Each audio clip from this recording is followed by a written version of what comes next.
Our band is going to take a break, but during the break, we're really lucky to have Leah with us, and she's going to do her comedy routine. It's a struggle, so we're happy to have her. Just some housekeeping notes. Want to thank Excel PT.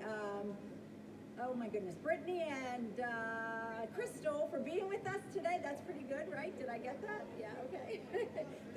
Hopefully they brought a beautiful gift basket so that hopefully someone will get that. And actually Leah's affiliated with Tiny Town in Lancaster, and they've been gracious enough to donate a family pass. And for those riders, we have riders who have not picked up t-shirts, who paid for t-shirts, actually cycling shirts and t-shirts. So make sure you stop in and get that before you head out, but relax. Please listen, enjoy Leah, and then the band will be back in another 15 minutes or so. Okay? Thank you. Yeah, thanks, Leah. Good morning. Good morning. Yay. Hi, my name's Leah. I was trying to think of a theme for my show, and I thought, let's just go with the theme of my life. It's a struggle. You should know that all my stories are true. You decide if they're comedy or tragedy. This is only my second time on stage, and I'm so very nervous. But I've got my Depends on, and I've come with my barf bucket. If I don't barf, I'll use it for tips. There's so many options for the incontinent nowadays. Did I mention I have my Depends on? Anyway, there's a lot of options for the incontinent nowadays. I used to get by with just a panty liner. Now I've got the whole full-blown thing. They advertise them that they're cute because they have these flowers on the top. I don't feel very cute in them. And if you get close enough to see them, I want to know what your intentions are. I could have used a pair of Depends on a flight recently. I've always had a small bladder, but just ask my sister. She dragged me to one more shoe store when I was little, even though she knew I had to go to the bathroom. So while she shopped for kitten heels, I silently peed into my Mary Janes. Back to my flight. This particular day, I had to go. Unfortunately, the buckle your seatbelt sign had just come on. I said, I can make it, I'm right here 2 feet from the restroom door. I can make it. I was in the back seat of the plane. As soon as we touched down, I reached over to reach for the latch. Locked. Here's some trivia. Do you know they locked the restroom doors prior to landing? Whatever policy that was nearly caused a mess. In desperation, I asked the young family in front of me that had a baby if I could have a diaper. I stuffed that thing down my pants. Those things are pretty absorbent, more so than it Depends. I walked off the plane like a little old lady with a wet diaper. I always dream of meeting a man on a plane. I'm glad he wasn't waiting for me on that flight. It's a struggle. Join me. It's a struggle. I often have travel drama. On one flight, I stuffed my purse under the seat in front of me. Unfortunately, when we took off, it flipped over and spilled my 2-pound bag of peanut M&Ms. They rolled to the back of the plane. I heard laughter and disgust from the passengers behind me. I nonchalantly checked my teeth to make sure I didn't have chocolate on them. I acted as innocent as I could when the flight attendant came through looking suspiciously at everyone. I'd like to say that was the end of the story, but when they landed, here they all came back again. It's a struggle. I moved to Pennsylvania from Kansas 6 years ago. The first time I went home, I wore my Amish dress out of the airport. As I came down the airport escalator, I wasn't sure if my sister was going to faint or throw up. I'd do just about anything to make my kids smile. Yeah, anything. When they were little and they'd have a lemonade stand, I'd dress up in some elaborate outfit and walk around the block and come back and buy whatever they were selling. I missed those days. So when my daughter had a garage sale in Chicago, I booked a flight. I got up early, an early morning flight from Kansas to Chicago. I put on my disguise in the back of the taxi. And got let out 2 blocks from her apartment. The guy was skeptical about what I was up to. My disguise included a wig, a hat, a big backpack, a medical mask long before you had to have them. I shuffled down the street and started shopping. After finding some items, I approached to her table. I pulled out my checkbook and said, "Would you take a check from out of town?" "No." "Would you take a check from your mom?" "Mom!" I flew home the next day. Not all my disguises have been that convincing. My old man outfit didn't fool my 5-year-old granddaughter, Bailey. I went trick-or-treating, decked out as an old man. I had a hat, a mustache, an old suit coat, thick glasses, and a cane. Bailey looked out the window and said, "Mom, Grandma's here." It's a struggle. Join me. It's a struggle. I was a switchboard operator at a refinery in Kansas for many years. People would often call in wanting to talk about their oil royalties and how much money they'd be getting on their next check. Without any introduction, they would often launch into questions about their account. One particular man called and said, "I have a question for you." I said, "Are you going to invite me out for Friday night?" "No." 2 weeks later, he called and said, "I'm going to invite you out for Friday night." He lived 2 hours away, and we agreed to meet at a restaurant. His name was Simon Crowder. After we hung up, I unplugged the switchboard and ran upstairs to oil accounting and blurted out, "What do you know about Simon Crowder?" "Well, let's see. We have one who's 54, and we have one who's 92. Depending on how much oil money he made, I'd have gone out with the 92-year-old. However, he was 54. We met at a restaurant and had an awkward dinner. He didn't ask me one thing about myself. Since he'd driven 2 hours, I thought maybe we should make the evening last. What to do? He may have had something else in mind, but I said, "Hey, let's go play bingo at the VFW. I don't know why I can't get a date. I'm loads of fun." Simon Crowder never called back. It's a struggle. I gotta get a drink. What about the 92-year-old? The 92-year-old never showed up, no. The refinery in Kansas was called NCRA. Working there were some of the best years of my life. Most of the mishaps I caused went under the HR radar, but one thing probably wound up in my employee file. When NCR8 was bought out by CHS, it was a multi-billion-dollar acquisition. It was big news for us, for Kansas, and the city and the state of Kansas. NCRA planned a huge party, and two coworkers and I were in charge of mailing out the invitations. 3 of us and mail merge. Hundreds of invitations went out, and we all breathed a sigh of relief. Relief, that is, until the Kansas State Senator called and said he had received an invitation intended for the McPherson County dog catcher. Of course, that meant that the Humane Society invitation went to the mayor, etc., etc. It's a struggle. I went through a traumatic divorce when my kids were little. My youngest, Brent, was only 5 years old. The following years were brutal. My ex-husband was an absolute jerk. I've cleaned it up for you folks.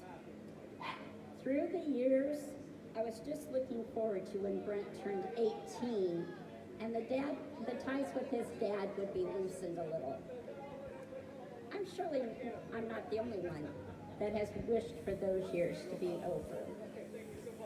Unfortunately, the first month of his senior year of high school, Brent was diagnosed with cancer. The clock on our co-parenting started over that day. Several years of chemo and radiation followed. We were at the Mayo Clinic and MD Anderson in Houston. Let me tell you, hanging out with your ex-husband while dealing with a seriously ill adult child is stressful. I've always tried to be civil to his dad, but after years of putting up with his crap, I just couldn't do it anymore. Who's been to the Mayo Clinic in Minnesota? Okay? Well, it's basically a small city. I knew they had a store, and I was pretty sure they had what I was looking for. As I found my way through the hallways and elevators to the store, I got madder and madder at that man. On my way back to Brent's room, I borrowed a scrub top from a nurse.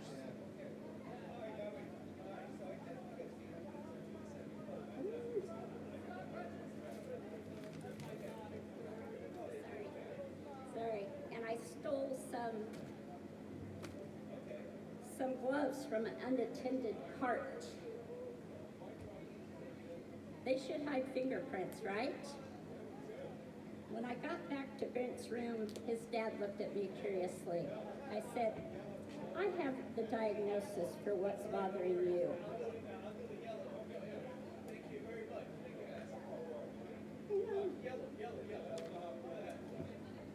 You are full of it. Bend over.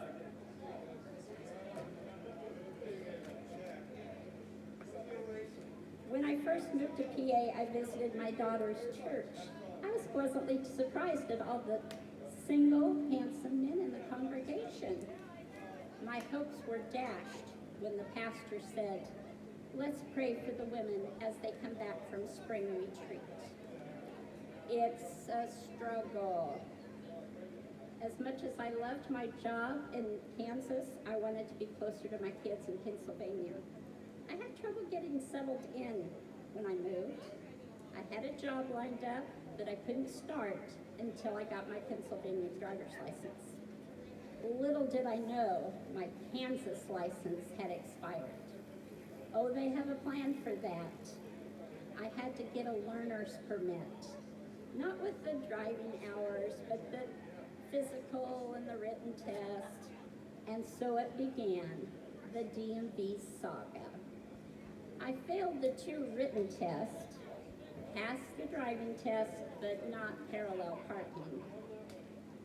More trivia, do you know you have to wait 4 days to take the test again? That really wasn't the problem, because they were booked solid months out. So each time I failed the test, I had to reschedule weeks into the future. Test 3 failed. Test 4 failed. 5 failed. I was paralyzed at this point. I couldn't parallel park to save my life. My son-in-law said, would it just be easier to move back to Kansas? Well, no, because that license is expired. My daughter Hannah started calling around to little towns that didn't have such a long waiting list. So we'd drive 75 miles or an hour, fail the test, and drive back home. There was a way to speed up the process. All I needed was my passport or birth certificate. I knew exactly where they were. They were in my shipping pod in Kansas.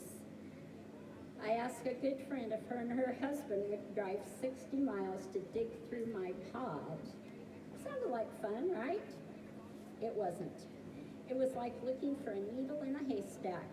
They never did find it. Test 6 failed, 7 failed, Someone suggested I take the AAA driver's refresher course, so I signed up. No one was available to take me to the test. They went into prayer and fasting. So I took an Uber. The driving instructor said, "Did you bring your learner's permit?" No. I called the Uber driver to go back home to get it for me. They do that for a price. I'm not sure how much money I've invested in it so far. Have you ever noticed that the DMV in Lancaster has their facilities decorated with Amish horse and buggies? Maybe I've just spent more time there to notice than anybody. Okay, this will make it easier. Test 8, failed. 9, failed. 10, failed. 11, failed. 12, failed. 13, failed. You can't count that far, can you? As we approached test 14, my daughter got on Craigslist and rented a smart car. It's about as big as this room here. The instructor who had just failed me said, "Well, if you can't park that thing," and I did. The instructor enjoyed riding around in the smart car, so he asked if I wanted to drive around a little bit after I passed the test. No, just give me the license, thank you. It's a struggle. Do you believe in angels? I went back the following week to thank the owner of the smart car for renting it to us. I knew where she worked, what she looked like, and what she drove. No one knew who I was talking about. My son-in-law suggested I get one of these little counters to keep track of all the negative things I say. I'm on my third one. It's a struggle. Shortly after I moved to Pennsylvania, I met a man online. We had a long-term relationship, 2.5 dates. The first date was very pleasant. We went to a big flea market. The second date, we went to Tiny Town, my daughter's business, to have a cup of coffee. I wanted Hannah to meet her. At my age, you need to get them vetted pretty quickly. Hannah took me aside and said, "What are the 4 names tattooed on his arm?" I said, "I think those were his wives, ex-wives." As we were leaving Tiny Town, he bent down to kiss me. "Oh no, buddy, you're moving pretty fast." 2 days later, he picked me up for lunch. As soon as I got in his truck, he said, "I don't think this is going to work out." Usually by now I said, "Getting married?" We agreed that we weren't a match, but I told him I still wanted to go to lunch. It's a struggle. When my sister died last year, a good friend gave me money to travel home for the funeral. I decided I'd get a sleeper car on the Amtrak. I'd travel anywhere by train if I could. Anyway, a sleeper car has 3 or 4 roomettes on each side of the aisle. They measure 3.5 feet by 6.5 feet, and they have an upper and lower bunk. As I was getting settled in, a group of 6 hunky contractors came on with hard hats and tight jeans. They were jostling around trying to find their bunks. "Joe, do you have room for my trunk?" "I'm not rooming with you, Larry, you snore." I slid my door open and said, "I have an extra bunk." No takers. It's a struggle.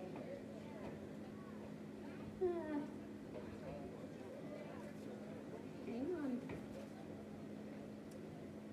Over the months, in and out of the hospital in Houston, I got to know an Asian taxi driver.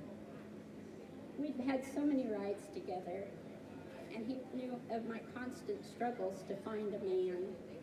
I'm not sure what I'd do if I actually found a man.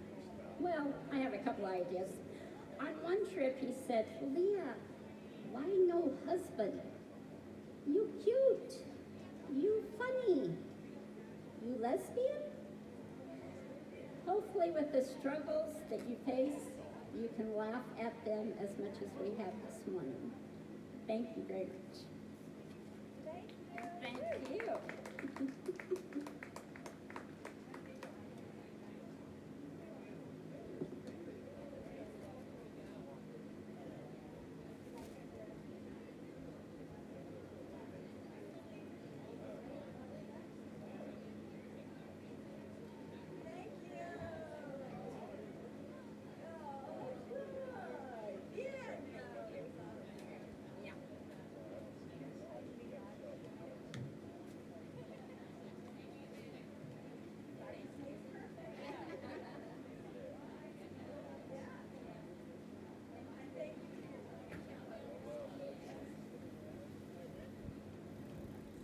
We want to thank Leah for her It's a Struggle routine. Everybody give her a round of applause. It takes a lot to get up there. And we also do want to thank Tiny Town for the family pass that they've given. It's one of the raffle prizes. So if you are fortunate enough to win that, you'll be able to take your family to their Tiny Town entertainment center for young ones in Lancaster. So thanks, Leah. Thank you. Yeah, we'll see you again. Thank And you. in a minute, we'll have Rob and Howard and Josh back up here. Thank you. Thank you. And just, if you haven't picked up your T-shirt, just remember, and Thank you for paid your for help. a T-shirt, remember they're in here.